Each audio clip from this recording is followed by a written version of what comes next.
Welcome, ladies and gentlemen. Today is the 15th of January 2020. First of all, Happy New Year. We are today with Jason, with Trent. Trent is one of the founders of Bitgreen, and Jason, you will introduce yourself in a few seconds.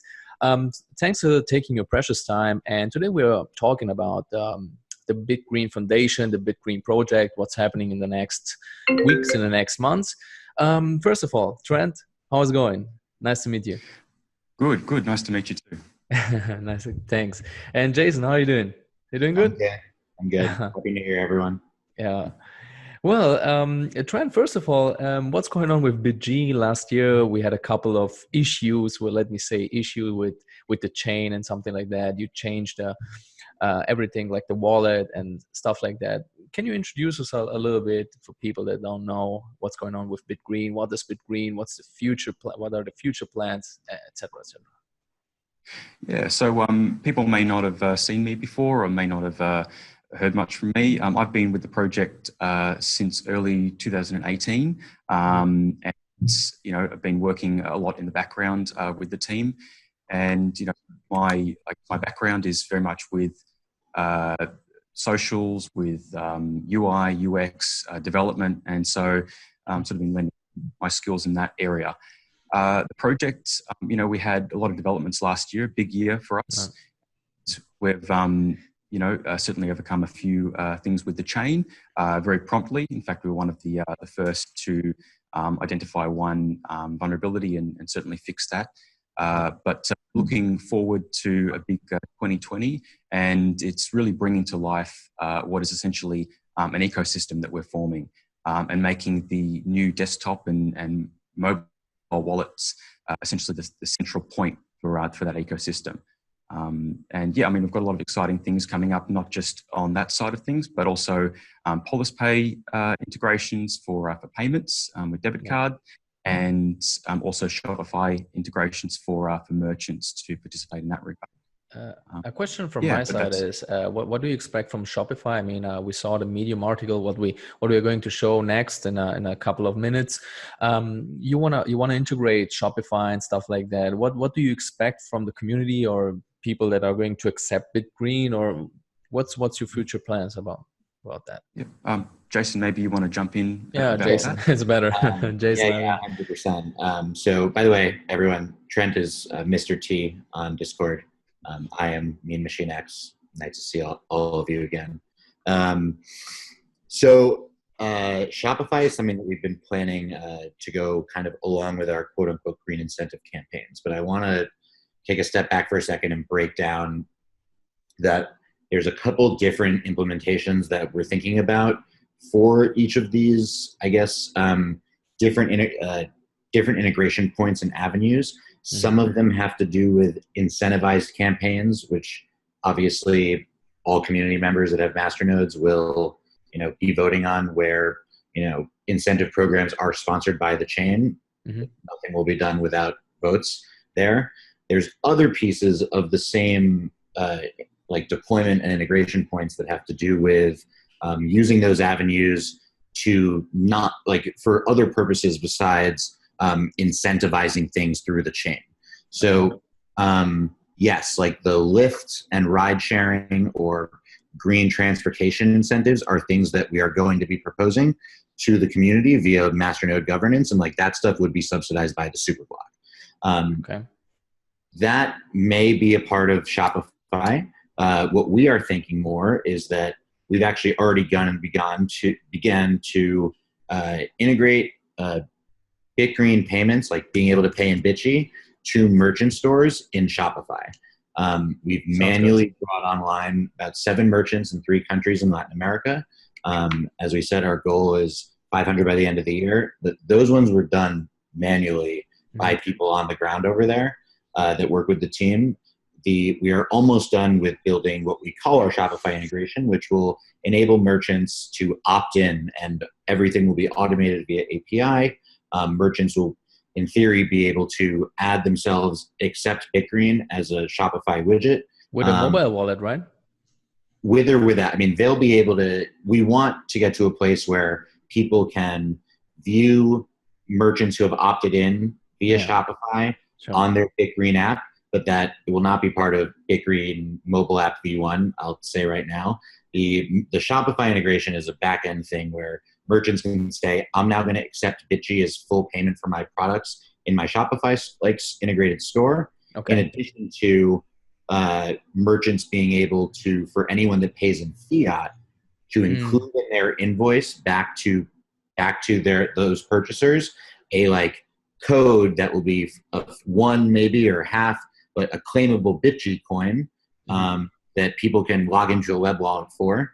And the whole idea and eventually the mobile wallet, they can claim those things as well. And the whole idea of that is if it's all merchants that are selling green or sustainable products or offering a greater type of carbon offset product, that you will be able to spend with other merchants that I understand accept it as well. So it becomes an ecosystem of kind of pay it forward for the environment, where anyone has this coin to spend has it to spend because they got it from somewhere else, because they spent money on an eco-friendly or an eco-friendlier product, service, whatever it might be. So there's a couple of different pieces there. We're open to proposing or to working with the community to do proposals around specifically, sponsoring certain merchants or something using directly blockchain incentivized campaigns. We're definitely not there yet. We're trying to do a lot of things at once, and we're trying a cashback, right? I mean, if people use your service. Shopify, right? Shopify is one thing at once. Lyft is one thing at once, though they might both be accessible from the mobile app in the most simple way. They're separate systems, So there's a couple different things. We want this coin to be used. We want to give people a reason to hold it, to spend it, and for Masternodes to really be about where our energies are going to be best spent and how we as a community recognize I understand merchants being better, and that's really what we're potentially voting on. So. Yeah, because you guys are doing it now with the Shopify and then with the Masternode. There are a couple of things, and where is your real focus now? Because there are 5-6 things you wanna do, with sponsorships. What's your real focus for 2020? I mean, is there something that you want to focus on? We do have a pretty focused path. As we've said, the new desktop wallet, which will be its own version of the mobile hub, which we first previewed in June 2019.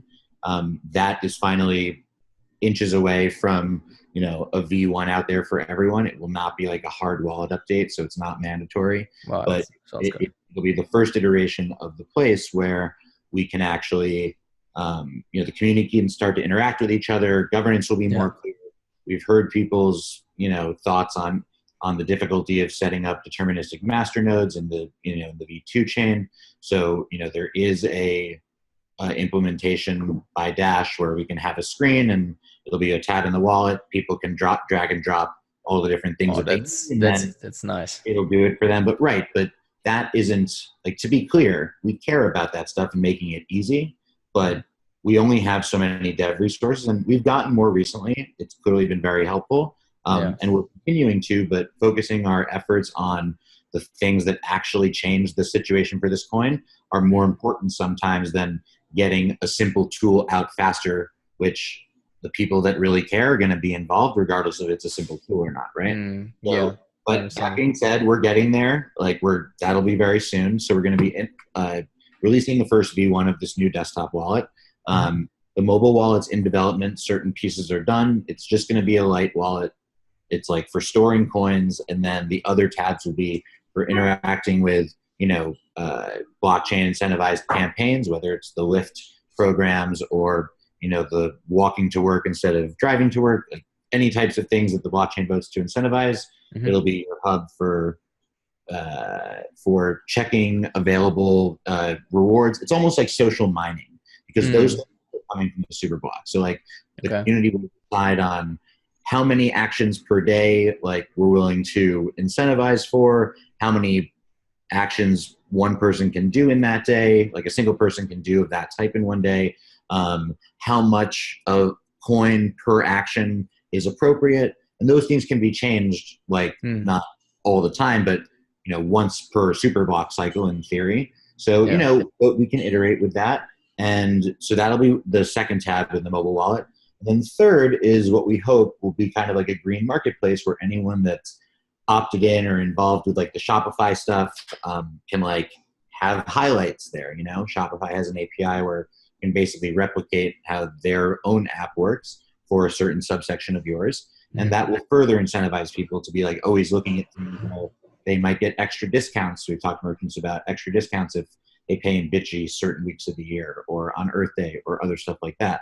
So those will be the 3 mobile tabs. We'll hopefully get a V1 out. I want to say mid-March, maybe end. But we need to make sure that every other piece that gives us a good reason to have that out there is out there first. And we are on that path. As Trent said, Polispay, we've become close with the team. We did ask for some donations because we feel our money is best spent on dev, but we will be paying for whatever amount of that we have to, regardless of what donations we do get. And then the last big thing in this quarter, not at the end of the quarter, will be our announcement with nature.org about a major project that we're doing for another crypto company that is not us in the ecosystem. And I will leave that at that. That sounds really good. So you're doing a lot of things. I mean, Shopify is really nice, incentivization. I think this is a process. It takes, I think 1 or 2 years, but now the Bitcoin rises, the people are actually euphoric and say, hey, what's going on with the crypto sphere? I mean, maybe it's a good year to catch all the people to let invest into. I mean, to be honest, like we've gone through such major ups and downs, especially in the altcoin space, that like, coins died when Cryptopia went down, when CryptoBridge went down, like, and there's not so many projects that exist like there were in 2017 that are here to enjoy the greater appreciation of crypto, whatever happens in the next, 3 to 5 years, hopefully 1 to 3 years, but that, I think, like, as the longer that we're here and that we have to iterate, like whether it takes 2 years or 5, like we've laid out things that we already have in motion for this year, and these are our targets. Like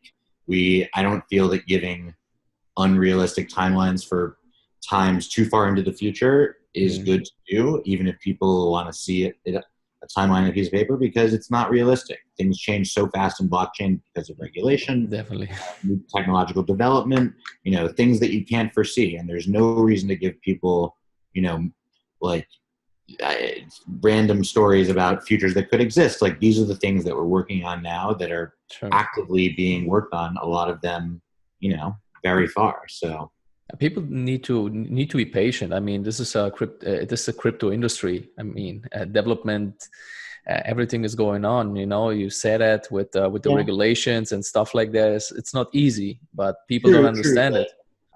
Doing things like that are what we think help in a truly like productive way the project. And as we enjoy price increases, we're able to do more with the resources that we have at hand to spend. I mean, most development and stuff at this point is volunteer and actual like Bitcoin donations from other people in the project. So we don't really sell Bitgreen because at these prices, it's just not worth it if we want long-term success for the project. Yeah, sure. It's the price is undervalued. I don't know if I've tried to agree with that, but I told to my investors, hey, the price is really undervalued. I mean, a Masternode for $290, maybe in 1 or 2 years, the price will be different.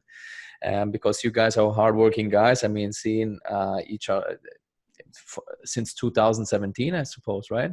Bitgreen is when. So the academic project piece began at the end of 2017. The chain launched January 2018. Yeah, right. So it's basically our 2 years, right? So yeah, it is year 3, third time's charm, right? Yeah, I think 2020, 2021 is a good year to work hard on the project, and yeah, we'll see what happens. But let us talk a little bit about Polispay. You guys are talking to each other with Enrique. Tell us a little bit more Yeah, about yeah. Polispay, because people are interested in that, and Yeah, especially my so community. as we just showed, like the wallet that we had originally been previewing in June, which is on its way here in the next month or so, um, we we basically have talked to them about building in a additional tab that'll like be branded Polispay, and it'll just be using the API to pretty much allow you to interact with all the Polis services that you can, like from the Polis app in your smartphone, from the Bitgy like desktop wallet. And then we haven't really talked yet about the like integrating them into mobile. I'm not sure if that would be duplicative or not, but That would yeah, be amazing for the community. I mean, Enrique, the founder of Polis, and I are good friends. He declined a Satoshi roundtable invite from me. Really? But next year he'll take me up on it. And yeah, we look Nice one. forward to working with them. They're doing good stuff, and the few projects of our generation mutually that are doing good things, I think need to support each other. Yeah, we'll see. You guys announced it for February. I mean, my communities, it's they like the idea that Bitgreen is going to be listed on Polispay. We'll see. The next topic, Jason and Trent, for you guys, what's going on with the exchanges? I mean, decentralized exchanges are, it's not happening a lot. StakeNet ones, BlockNet ones, but you guys are listed on Probit. Can you tell us more about the exchanges for Bitgreen or what's happening now? Sure. Probit's a pretty solid exchange. It's real volume. They do over 10 million a day. That's for this day and age a solid exchange. They work in fiat in Korea, which is puts them in a regulated category. However, because of Korean law, if you're not looking for a greater than $10,000 a day withdrawal limit, you don't have to do full KYC, and that's not legal. You can legally be an international citizen and use those exchanges. You just can't withdraw fiat, and you can't transfer more than $10,000 a day. A 1 Bitcoin a day limit is pretty fine for most people. So Probit's good. They actually are starting a trading competition. I think today or tomorrow, with some prizes that are pretty cool. We basically we're talking to a couple other exchanges. We're planning to pay for one more smallish one, medium size, in the next 2 months, depending on what deal comes our way. We don't feel that it's a good use of funds, and we can't afford most of the things that people would say are reasonable to spend your money on, which all those things are either special situation or 10 plus Bitcoin, which can't do. So yeah, I mean, after we get some stability in the price above 50-75 cents, we'll reassess based on our resources after we release the transparency report, and we'll kind of see what the community is interested in. But I think that the results of the special project that we're going to be announcing soon are going to bring us some exchange listings where exchanges list us without ever contacting us. So yeah, that's if you have enough volume, right? Well, yeah, it sounds interesting, because we see actually decentralized exchanges are not doing well, by the way. BlockNet and StakeNet, they're developing and developing, but nothing happens. Even Shapeshift is hurting, What about System Coin? What about the other exchanges? Do you think it's really expensive? So I know one of the main System Coin guys. We're not in daily contact we used to be. I have no reason to believe anything is awry there. I knew that people were having withdrawal issues a month ago. They worked them out. Haven't heard anything since. The state-based team, we are in contact with. It's a different team. It seems like they're about to go into a relaunch in the next 2 or 3 weeks, and we are all rooting for them. Okay, that's pretty much it. This was the video update from the Bitgreen founder, one of the Bitgreen Foundation guys, Jason. I hope you enjoyed it. Next week, we will start a AMA session with these two guys, with Trent and with Jason. And yeah, Trent, you want to say something, right? Yeah, please head to bitg.org to stay up to date with all the information from the team, and also the discussion on Discord and Telegram. Yeah, sure. Under this video, if you have some questions that I can tell them to Trent or Jason, let us know, and I will write the questions down. And the next week we will start a AMA session, right? So that's pretty much it. I hope you enjoyed it. Thanks for taking your precious time. Thumbs up, subscribe to my channel, and we'll see us in the next video. Thank you. Bye bye. Thanks, Manuel. Bye.